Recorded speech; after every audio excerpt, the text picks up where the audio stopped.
ये यथा माम प्रपद्यन्ते तांस तथैव भजाम्यहम् मम वर्तमान वर्तन्ते मनुष्याः पार्थ सर्वशः। हे प्रथापुत्र अर्जुन, जो मुझे जितने प्रेम से भजता है, याद करता है, मैं भी उतने ही प्रेम से उसको भी याद करता हूँ। और यहाँ पर जो भगवान ने विशेषताएं भक्त की बताई हैं, मानो वो विभीषण जी के यश का गान कर रहे हैं, क्योंकि ये सारी विशेषताएं विभीषण जी में हैं। विभीषण जी ने सर्वस्व का त्याग किया है। जननी जनक बंधु सुत दारा तनु धनु भवन सुहृद परिवारा, इन 10 वस्तुओं से विभीषण जी ने ममता त्याग दी है।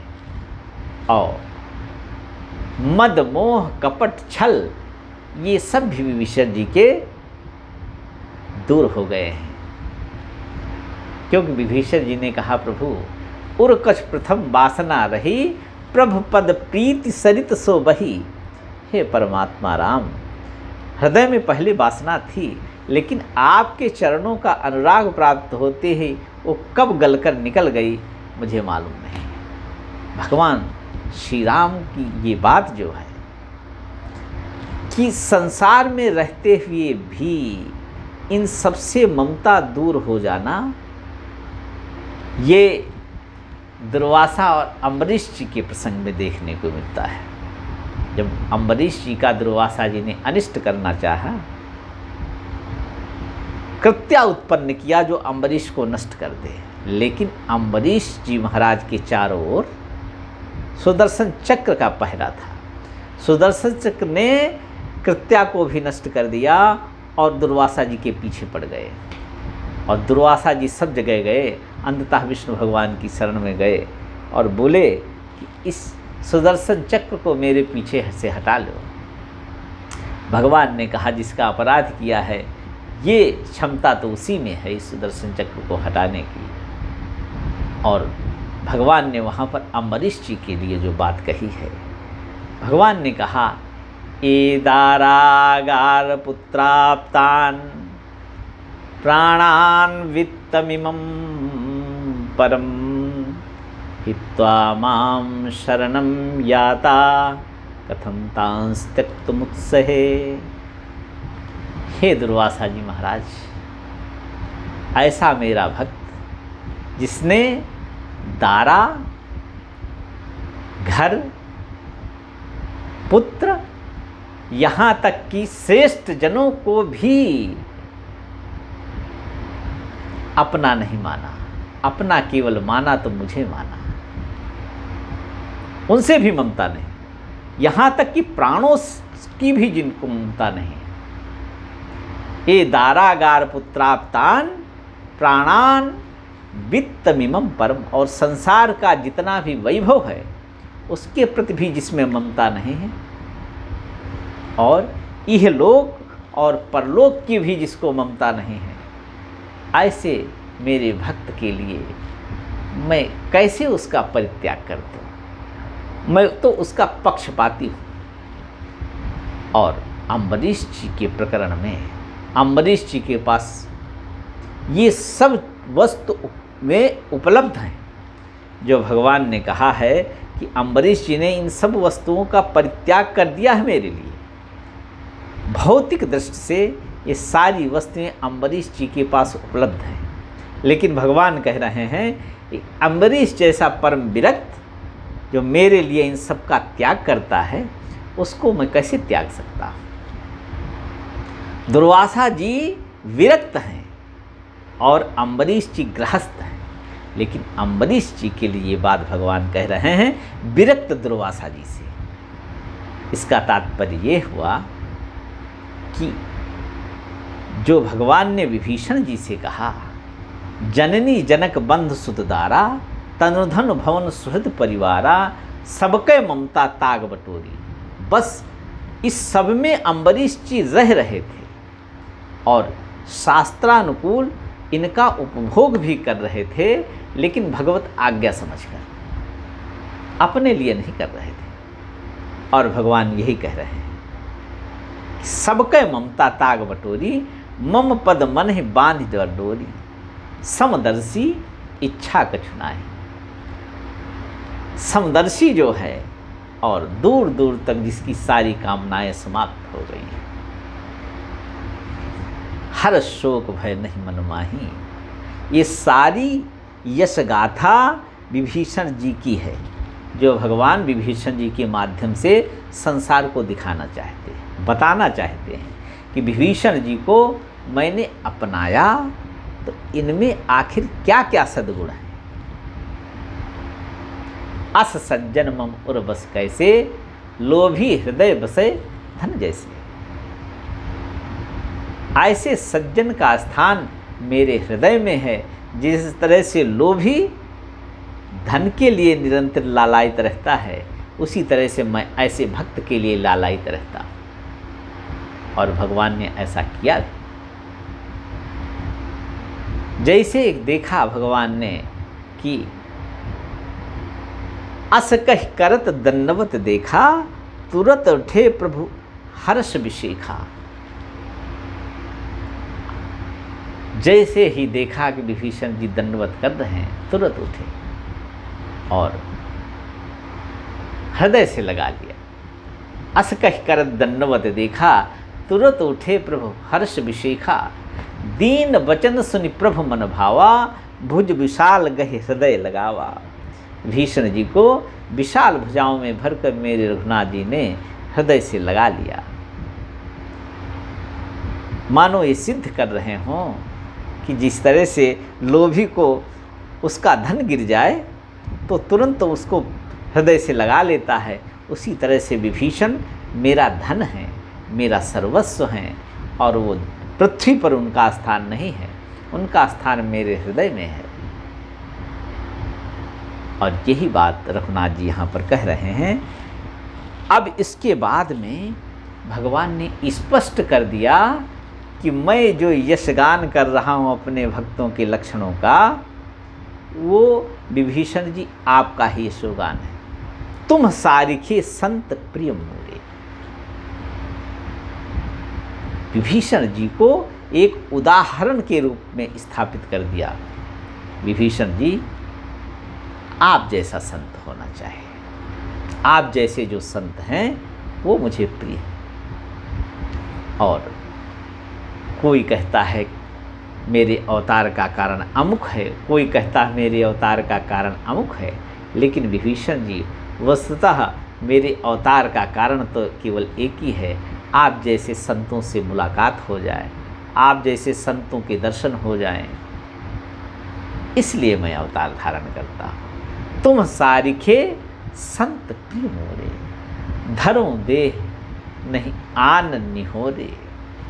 और फिर भगवान ने इस दोहे में मानो सब सार भक्ति का रूप दिया। सगुन उपासक परहित निरत नीति दृढ़ने।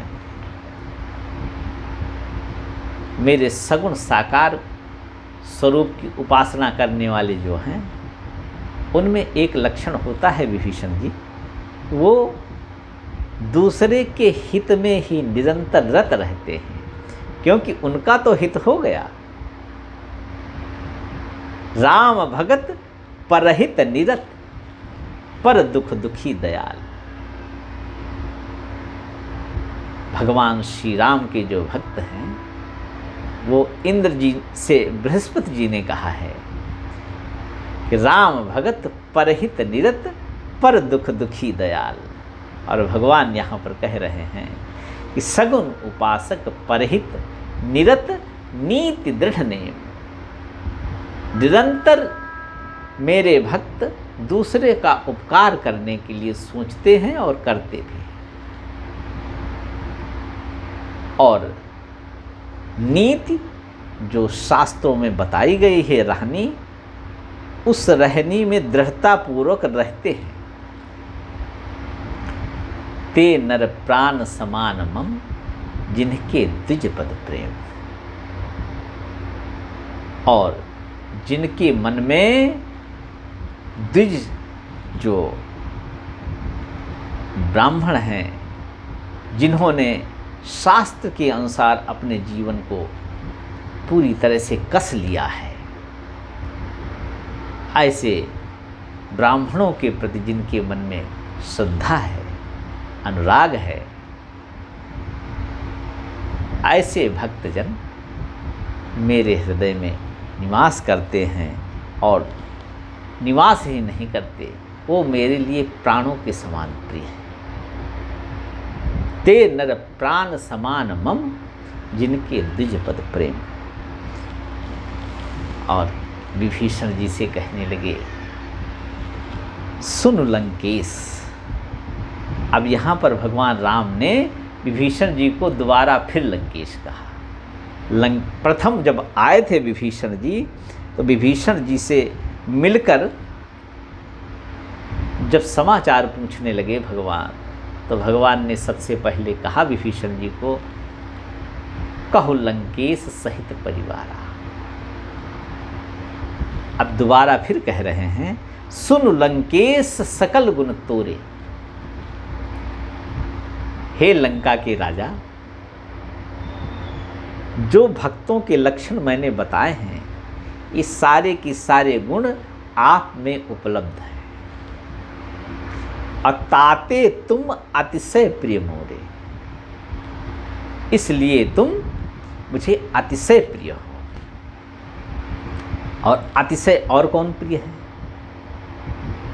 जनक सुता जग जननी जानकी, अतिशय प्रिय करुणा निधान की। जनक सुता सीता माता भगवान को अतिशय प्रिय हैं, और ये सब योजना जिनको प्राप्त करने के लिए भगवान राम ने बनाया और समुद्र के किनारे पर आकर डेरा डालकर खड़े हैं, उन सीता माता की बराबरी पर लाकर विभीषण जी को खड़ा कर दिया। और भगवान ने जिस तरह से अतिशय प्रिय सीता जी को माना है, उसी तरह भगवान राम ने कहा, सुन लंकेश सकल गुण तोरे, ताते तुम अतिशय प्रिय मोरे। कोई वेश बनाने से,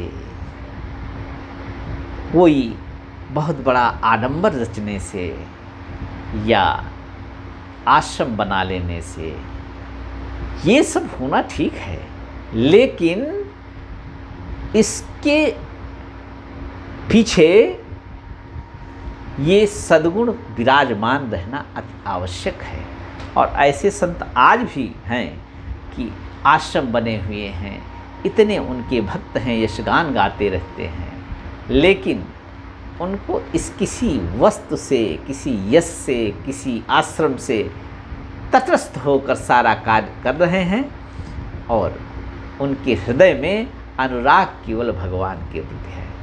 जिस तरह से अम्बरीश जी सब कुछ था उनके पास, लेकिन न होने के समान था, निर्लेप भाव से रहते थे। इसी तरह से भगवान राम के भक्त आज भी जो हैं, चाहे गृहस्थ हों चाहे विरक्त हों, आज भी ऐसे संत, गृहस्थ संत और विरक्त संत, दोनों प्रकार के संत आज भी हैं, जिन लक्षणों को भगवान ने विभीषण जी से कहा है, तुम सारिखे संत मेरे मोरे।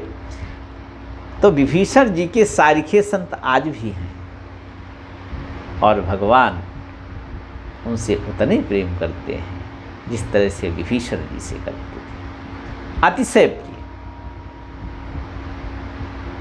ताते तुम अतिशय प्रिय मोरे, यानी भगवान इन गुणों को आधार मानकर संत से प्रेम करते हैं, और कोई कारण नहीं। सुन लंकेश सकल गुण तोरे,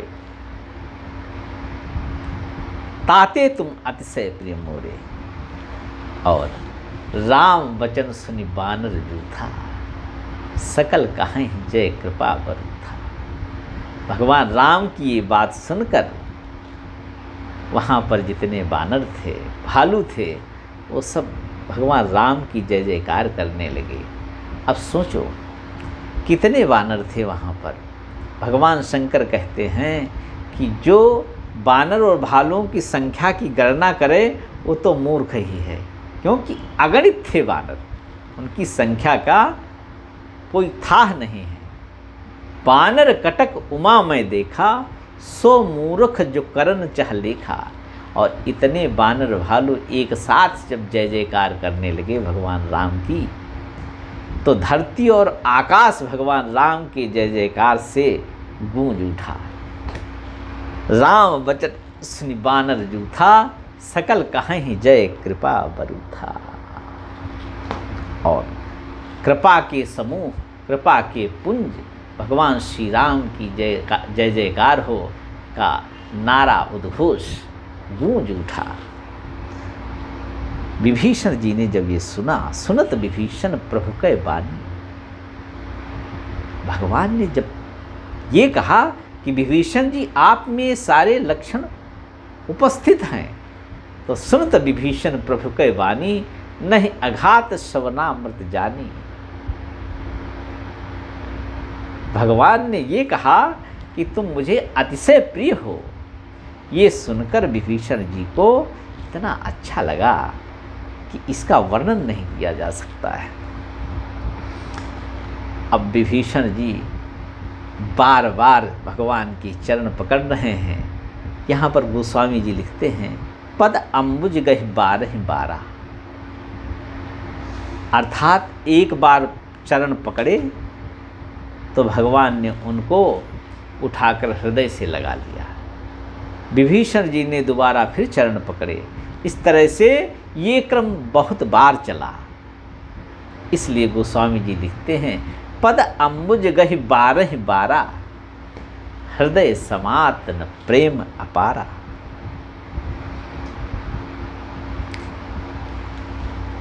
बार बार भगवान के चरणों को पकड़ते हैं विभीषण जी, और जिस तरह से लोभी को धन नीचे गिर जाए तो उठाकर हृदय से लगा लेता है, भगवान परम करुणिक मेरे प्रभु श्री राम विभीषण जी को उठाकर हृदय से लगाते हैं। लेकिन विभीषण जी के हृदय में जो प्रेम उमड़ा भगवान के इन उपदेशों को सुनकर, हृदय में अथाह प्रेम उमड़ने से फिर वो नेत्रों से प्रकट हो जाता है। विभीषण जी ने अब कहना चालू किया। अब देखो, यहाँ पर परमात्मा मेरे सगुण साकार प्रेम मूर्ति श्री राघवेंद्र सरकार और उनके अतिशय प्रिय भक्त विभीषण जी के बीच का ये संवाद है। अद्भुत संवाद है, अद्भुत संवाद है। विभीषण जी ने कहा, प्रभु सुनहु देव सचराचर स्वामी, हे चराचर के नायक प्रभु मेरी बात भी सुन लो। क्योंकि भगवान ने इतना यशोगान कर दिया अपने भक्त विभीषण का कि विभीषण जी प्रेम से अभिभूत हो गए और कहने लगे, सुनो देव सचराचर स्वामी, हे शरण में आए हुओं की सर्वथा रक्षा करने वाले, हे देव मेरी बात सुनो, मेरी प्रार्थना सुनो। हे हृदय में निवास करने वाले परमात्मा राम, मेरी प्रार्थना सुनो। सुनो देव सचराचर स्वामी, प्रणत पाल और अंतर्जामी। आप तो हृदय की जानते हैं। हे प्रभु, अब मैं अपनी बात बताता हूँ। उर कछ प्रथम वासना रही, मेरे हृदय में भी इस संसार के प्रति वासना थी। इस संसार से सुख पाने की लालसा मेरे हृदय में भी थी। लेकिन प्रभु पद प्रीति सरित सो बही, जब आपके चरणों के प्रति अनुराग उमड़ा तो उस अनुराग की सरिता में वो सब संसार का अनुराग बह गया।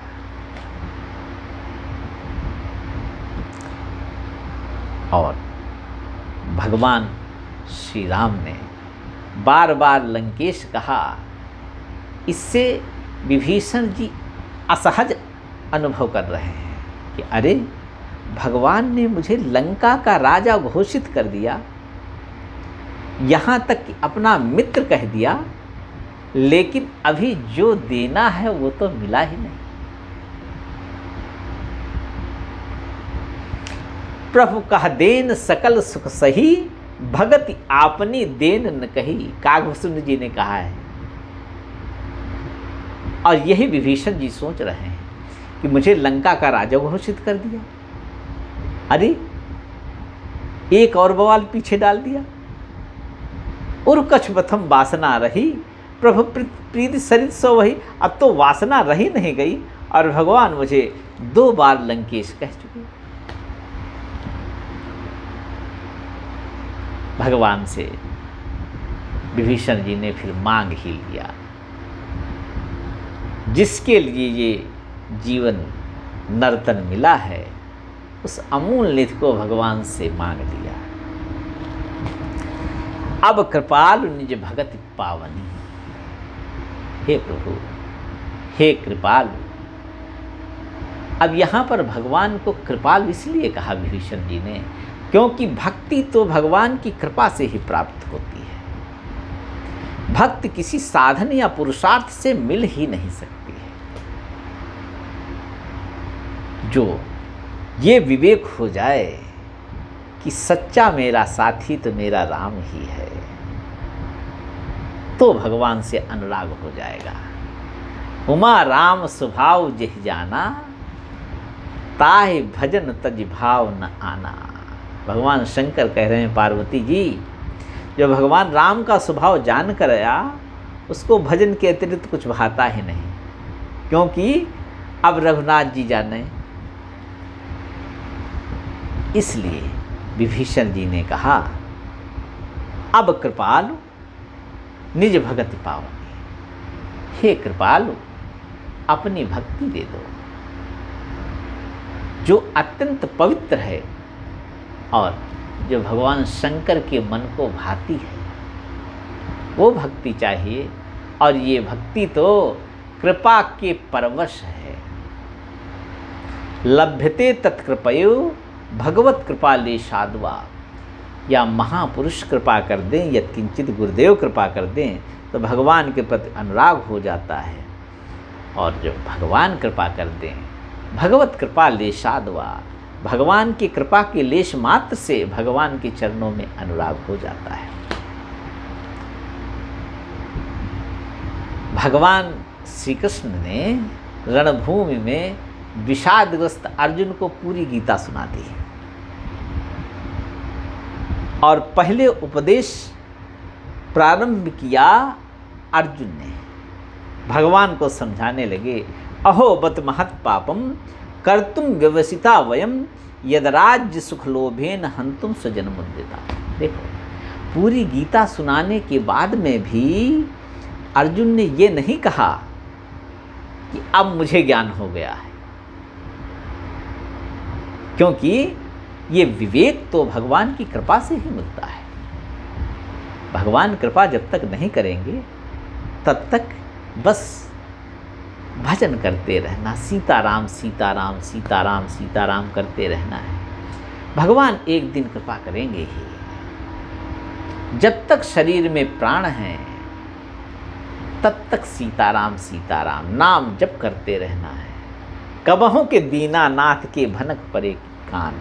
कभी तो भगवान श्री राम अपने भक्त की पुकार सुनेंगे, कोई मुझे बुला रहा है। और अर्जुन ने भगवान को उपदेश दिया, जिस अर्जुन ने प्रारंभ में, वही अर्जुन कहते हैं, नष्टो मोहः स्मृतिर्लब्धा तत्प्रसादात् मयाच्युत। जो विभीषण जी ने यहाँ पर भगवान को कृपालु कहा, अब कृपालु निज भगत पावनी। कृपालु कहने का आशय यही था कि प्रभु आपकी कृपा से ही भक्ति सुलभ है। और जब गीता में अंत में 18वें अध्याय में भगवान ने पूछा, क्या आपको अब विवेक हुआ? तो अर्जुन ने क्या उत्तर दिया?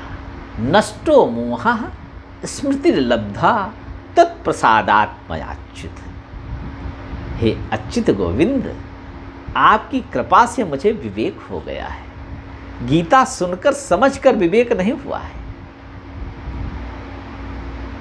आपकी तत्प्रसादात्मयाच्युत, आपकी कृपा से मुझे विवेक हो गया है। स्थितोस्मि गत संदेहः, अब मेरे सारे संशय आपकी कृपा से नष्ट हो गए हैं। और अब क्या करूँगा? मैं युद्ध नहीं करूँगा। करिष्ये वचनम तव, ये है यत् करोषि यदस्नासि यज्जुहोसि ददासि यत् तपस्यसि कौन्तेय तत्कुरुस्व मदर्पणम। ये है आशय कि जो भी किया जाए ये समझकर कि ये भगवान की आज्ञा है, शास्त्र की आज्ञा है। और सारे गीता का उपदेश जो हुआ उसका निचोड़ अर्जुन ने यहीं पर रख दिया इसी श्लोक में। नष्टो मोहः स्मृतिर्लब्धा तत्प्रसादात्मयाच्युत स्थितोस्मि गत संदेहः करिष्ये वचनम तव। मैं तो आपकी आज्ञा का पालन करूंगा प्रभु। करने कराने वाले तो आप हैं, केवल मुझे आपकी आज्ञा का पालन करना है। युद्ध कराओ और चाहे जो कुछ भी कराओ, आपकी आज्ञा। और यही अर्जुन पहले कह रहे थे भगवान से, अरे अहोबत महत् पापं कर्तुम व्यवसिता वयम यद राज्य सुख लोभेन हंतुम स्वजनमुत्थिता। अरे मैं महापाप करने जा रहा हूँ, हम सब लोग यहाँ पर इकट्ठे हुए हैं अपने स्वजनों को मारने के लिए।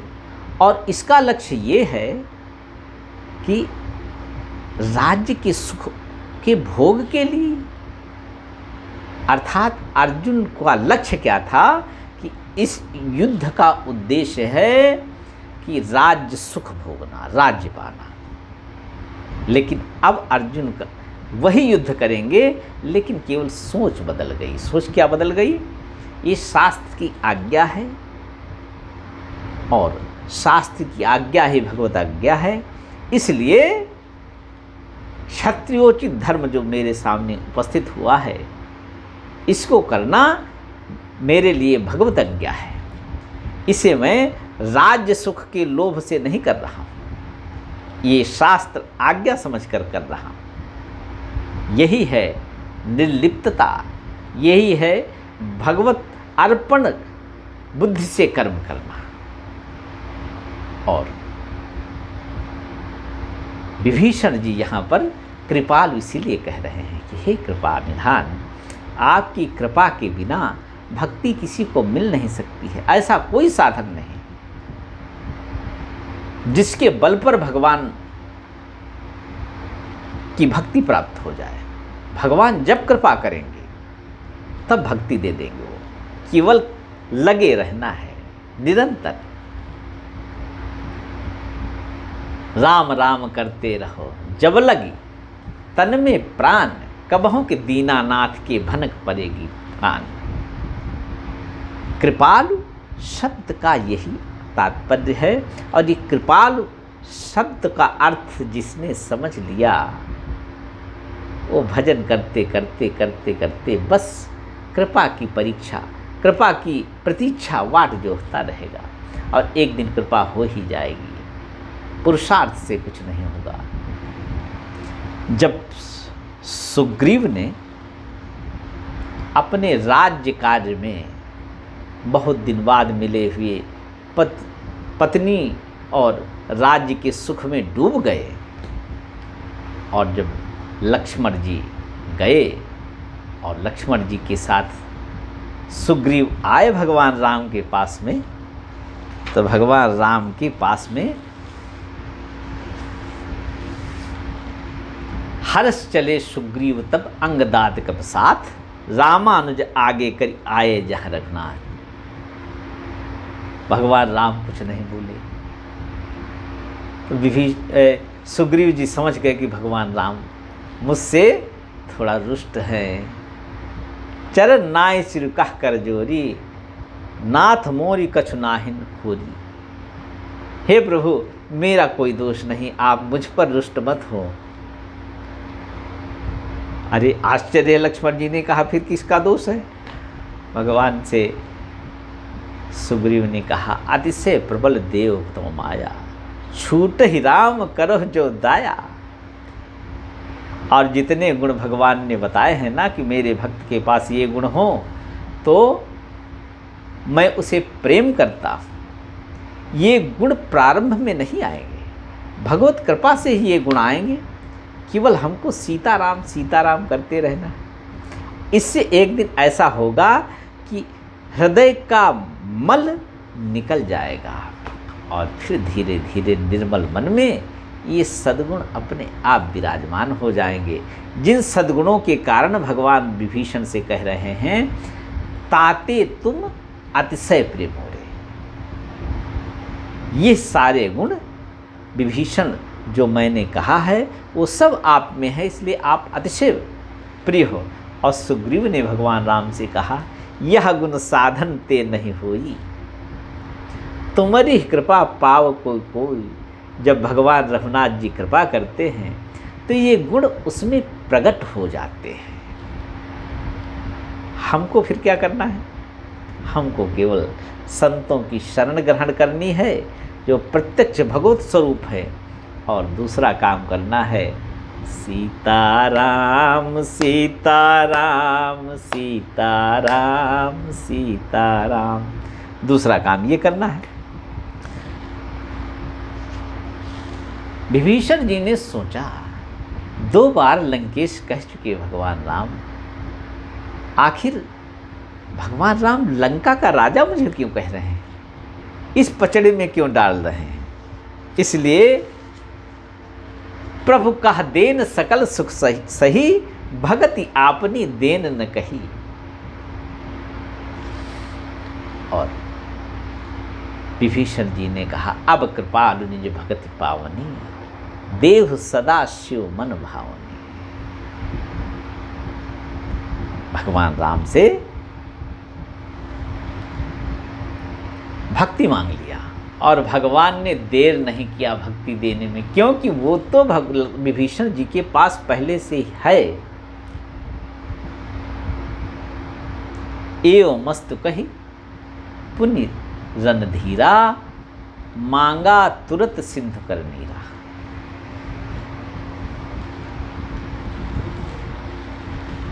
एक बार भी, एक क्षण के लिए भी विलंब नहीं किया।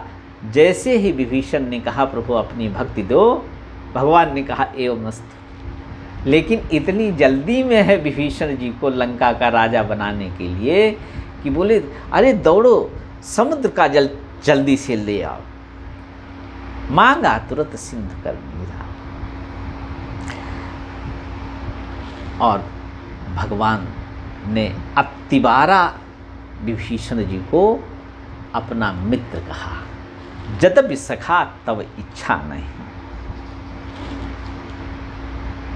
ये तीसरी बार सखा कहा भगवान ने। पहली बार कहा खल मंडली बसव दिन राती, सखा धर्म निभाए कही भांति। यहाँ पर एक बार सखा कहा इस प्रसंग में, और दूसरी बार कहा कि सुनो सखा निज कहो स्वभाव। हे मित्र विभीषण, मैं अपना स्वभाव बताता हूँ, सुनो।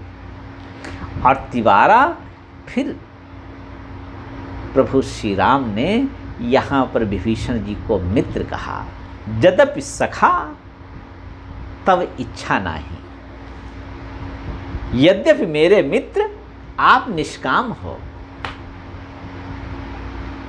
और मेरा दर्शन अमोघ है।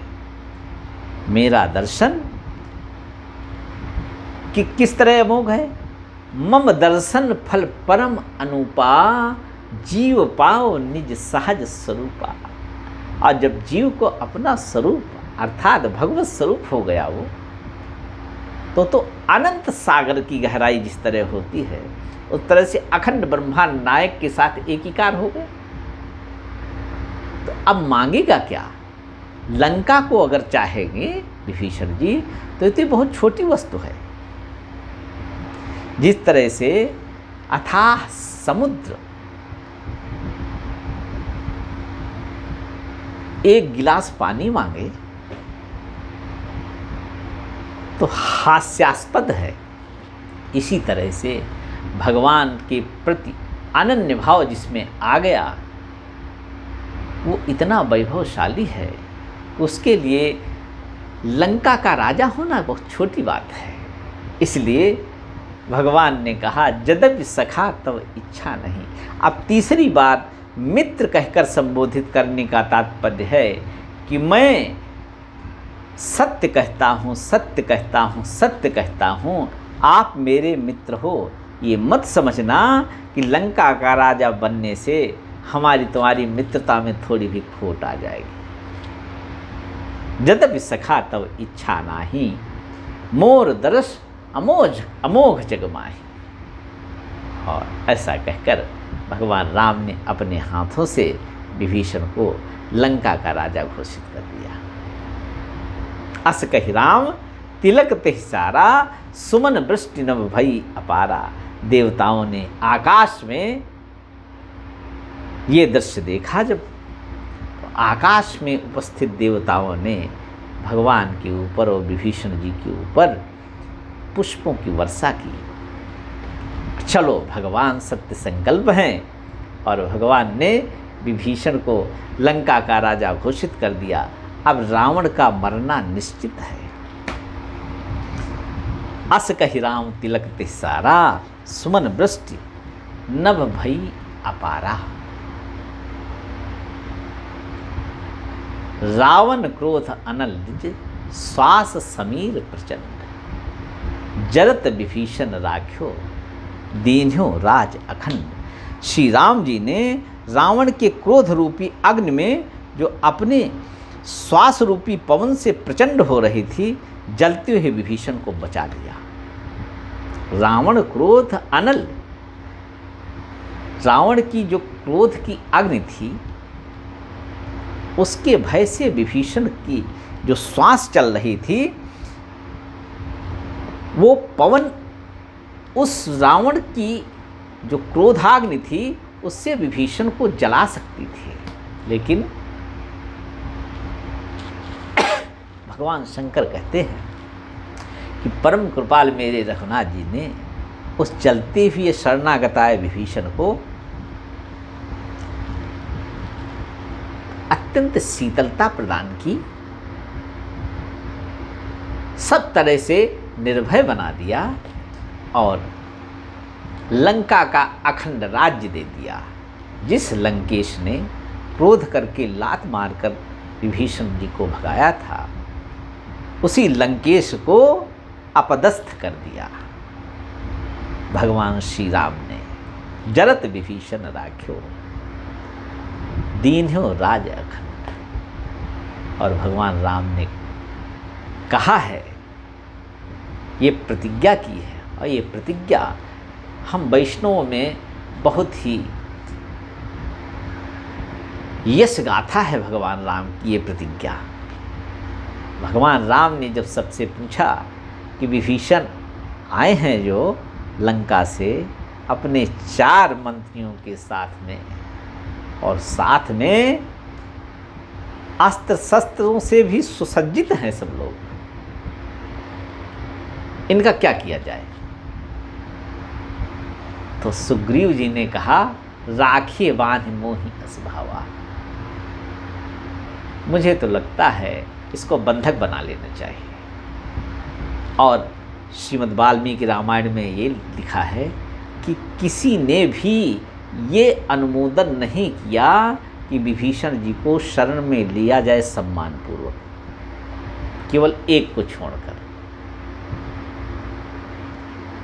उतने बानरों भालुओं में केवल हनुमान जी ऐसे थे जिन्होंने कहा कि प्रभु ये शरण में लेने योग्य हैं, इनके शरीर के जो भाव हैं उनसे मुझे लग रहा है कि प्रभु ये आपकी शरण में आए हैं, इसलिए इनको शरण में लेना उपयुक्त है। तब भगवान राम ने घोषणा की थी कि भैया देखो, अगर एक बार भी कोई सच्चे मन से ये कह दे कि हे रघुनाथ जी, मैं आपकी शरण में आया हूँ, आप शरणागति प्रदान करो। सक्र प्रपन्नाय तवास्मीति च याचते। हे रघुनाथ जी, मैं आपका हूँ, अगर कोई एक बार भी हृदय की गहराइयों से ये कह दे तो अभयम सर्वभूतेभ्यो ददामि एतत् व्रतम मम। ये मेरा प्रण है कि मैं उसे सर्वथा निर्भय बना देता हूँ। और सर्वथा निर्भय तो वही है जिसको भगवत चरणारविंदों में अनुराग प्राप्त हो गया, भगवत भक्ति प्राप्त हो गई, और विभीषण जी ने वो मांग लिया, भगवत भक्ति मांग लिया। अब कृपालुनि भगति पावनी, देव सदा शिव मन भावनी। तो भगवान ने एवमस्तु कर दिया, अर्थात सबसे भय रहित कर दिया। नहीं तो चाहे जितना वीर हो, चाहे जितनी संपदा हो, लेकिन उसे भय किसी न किसी का बना ही रहता है। निर्भय तो केवल एक ही है, जो मेरे रघुनाथ जी के चरणाश्रित है, बस वही निर्भय को प्राप्त होता है। निर्भयता उसी में आती है। और भगवान ने वाल्मीकि रामायण में उद्घोषणा की है, अभयम सर्वभूतेभ्यो ददाम एतद् व्रतम। और विभीषण जी को ये कर दिया। देखो, अब यहाँ पर गोस्वामी जी की लेखनी चलती है। जो संपत्ति शिव रामन दीन दिए दसमात।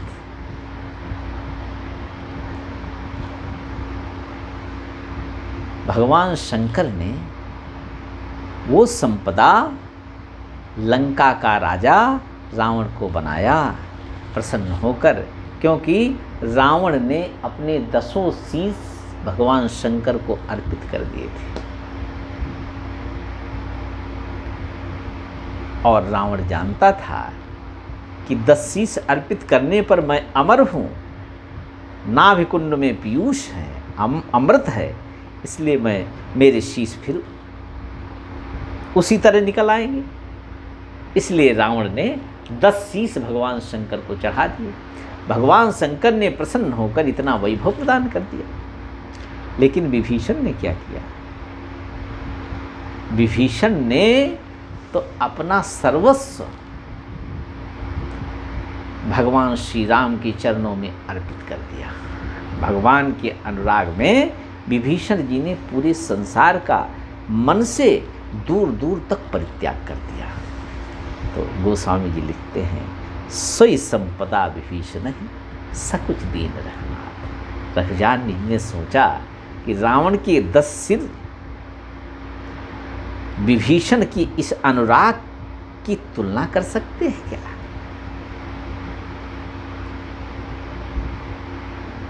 इसलिए भगवान राम बड़े संकोच में आ गए और रावण की जगह विभीषण जी को जब लंका का राजा बनाया तो भगवान राम प्रसन्न नहीं थे कि मैंने बहुत कुछ दे दिया। संकोच था कि वही वस्तु विभीषण को मिल रही है सर्वस्व अर्पण करने पर, जो रावण को शंकर जी ने 10 शीश चढ़ाने पर दे दिया था। ये भगवान प्रभु श्री राम को संकोच है। और भगवान श्री राम अपने भक्तों को, अनुरागी भक्तों को देते भी हैं तो उसमें भी बड़ा संकोच करते हैं।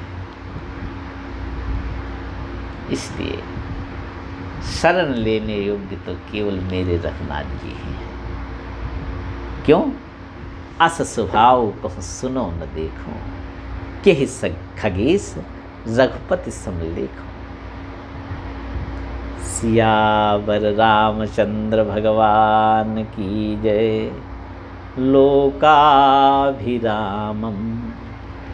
रणरंग धीरम राजीवनेत्रम रघुवंशनाथम।